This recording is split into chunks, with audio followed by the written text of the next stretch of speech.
for today's video, we're going to do a little research field trip. I'm actually going to a paper supplier in Southern California, and I'm going to see if I can get some paper samples and some paper sample books. I called ahead, and they do have a couple books, but they don't have a lot. And the reason is because a lot of paper companies, when it comes to making these books, it costs a lot of money, and usually they have periods when they discontinue, and it's rather than print a brand new paper sample book, they just kind of don't update it. So I'm gonna see what I can snag. All right, see you in a bit.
Okay, so I'm back in my studio with a bunch of swatch books. I also was able to grab some like freestanding like paper samples of different papers that caught my eye.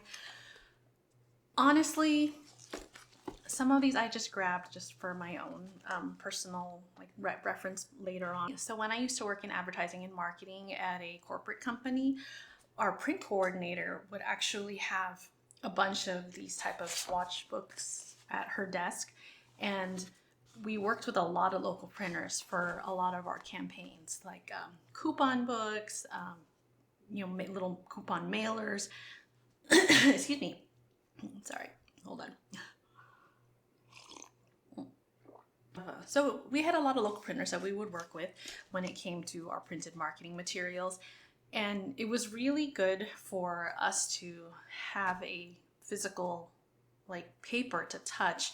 And the good thing about getting swatch books like these is we get to see the type of paper quality that we could print on. And also we would let our printers know, do you have this type of paper? We would really like to print on this. I mean, here, I'll just show you.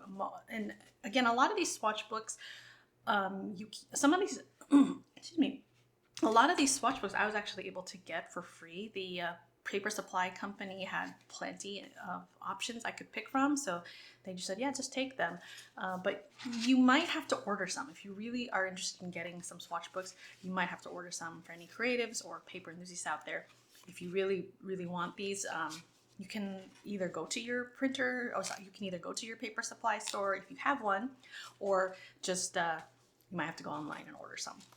But to kind of give you an idea of just how amazing these papers are. So this is Mohawk. And here, can you see how vibrant these are? I mean, this is crazy. Just look at that. This is so vibrant. I mean, and a lot of these paper swatch books, they also indicate the texture and the weight. This is just text weight. I mean, this is pretty thin, but just look at how vibrant the color is on this. And then you can see just like a full solid color. So I highly recommend if anyone who like really loves paper, just go out and get some samples and you can just try some out. So when it came to sourcing for my stationery line, I wanted to go directly to the source, which is why I went to these paper supply stores to find samples. Not just books like this, but because honestly, these little samples give you a really good idea when it comes to texture and color, but I wanted to grab some loose samples so that I could test them out. Now, the paper supplier that I went to, depending on how many I was grabbing, they were going to charge me about maybe 8 cents a sheet. But in this case, I basically didn't grab like 100. I only ended up grabbing like maybe 10.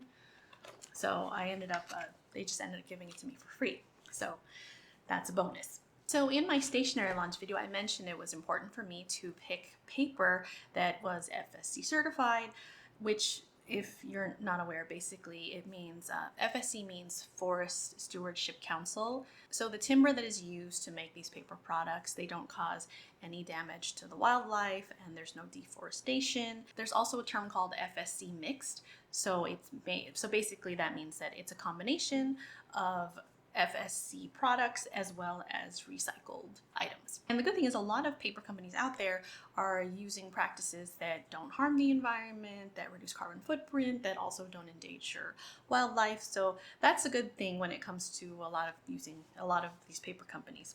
So in addition to getting swatches for paper, these are actually a really good reference for me as a designer to get different types of paper and to see what options I have when it comes to not just my stationery line, but anything I want to include within the stationery line. I ended up going with hammermill paper.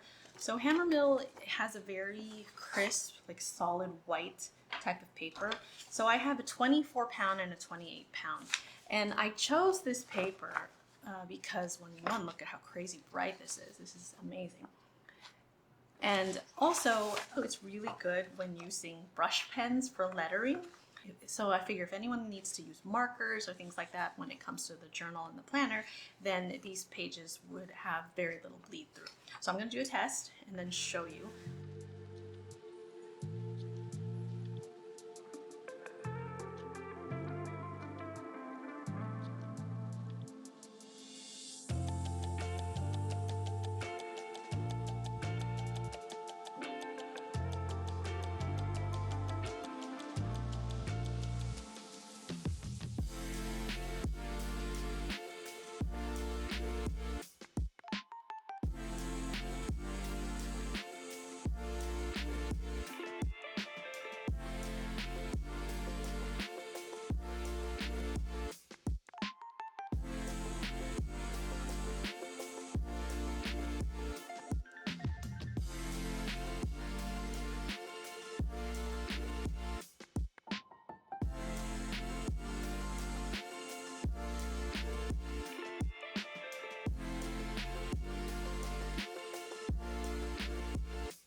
Let's just pretend that I didn't make my letter B look slightly different with my Crayola marker.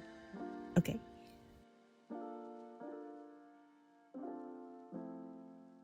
So interestingly enough, I didn't have to order hammermill paper on Amazon. I ended up going to my local Walmart. It's a quick trip, literally 5 minutes away. And then, if it didn't work out for my printing, then it didn't cost me too much of a drive or time or money. So, and it actually worked out that way. So I decided I'll be using hammermill paper for my printing purposes for my stationery sets. Paper isn't always just smooth. You could have linen textures. You could have kind of like a pearlized finish to your papers. So there's so many options when it comes to paper for stationery. For the planner and journal, I definitely think having the smooth texture is best. But when it comes to, there might be some things I want to incorporate later on in the future, say cards or anything like that. And I could explore different options when it comes to paper. It's definitely the analog part of me that loves having all of these paper swatch samples. So I get to feel the paper and get to see the textures and the different colors. Because white isn't just white. You might have ivory, you might have off-white. So there's so many different colors when it comes to white. And nobody says you have to have just white paper. I mean, there are so many options. You could have grays, you could have blacks, and it just depends on what I plan to do. So I just love the fact that I have a chance to have all these different colors and references to look at.